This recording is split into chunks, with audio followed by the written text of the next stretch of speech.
I love skiing and biking and rock climbing and hiking.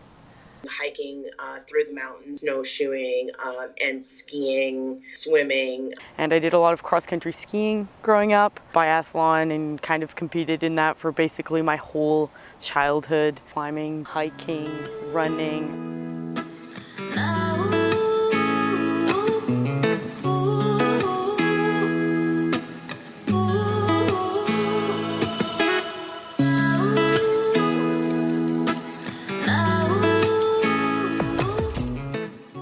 My name's Kirsten. I'm Annika. My name is Jennifer McNevin, and I am one of the co-founders of Women Who Explore. So I work for Nice Climbing, and I have worked there for 2 years, going on 3 years now, and I'm the manager there. And I was looking at our memberships, and only 33% are women, or like are consistent women memberships, basically, which is pretty poor, because like you have access to like the university and there's a lot of women here, and why aren't those women getting involved?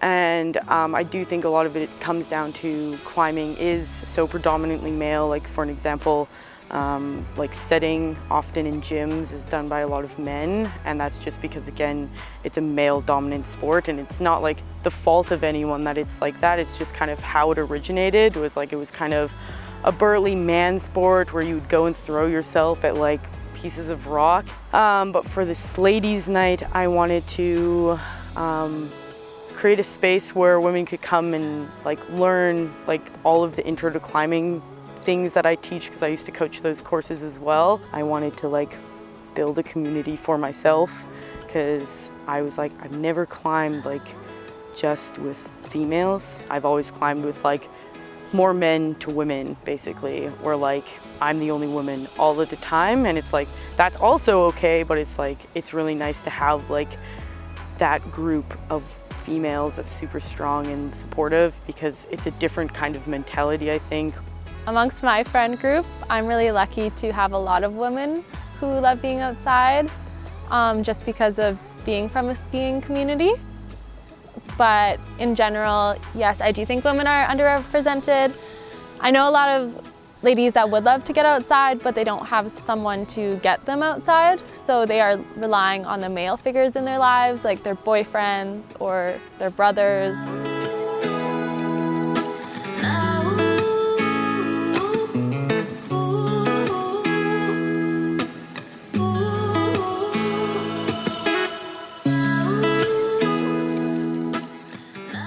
And then when Lindsay and I went to, experience trying to join other groups in the outdoors, I think maybe through our own insecurities, felt like we didn't really belong. So I think we were experiencing what other women experience around like the discrimination and the bias in the outdoors, like maybe I'm not good enough to do that, or I don't feel comfortable. And I think what we've discovered is like, you don't need any of that. You don't have to have a lot of experience in the outdoors. I think if you have a support group, that can make all the difference in the world.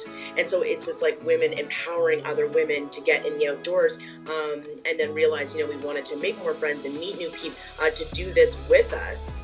And that's essentially how Women Who Explore was born, and we haven't lost sight of that ever. And I still think that that's what we're doing today.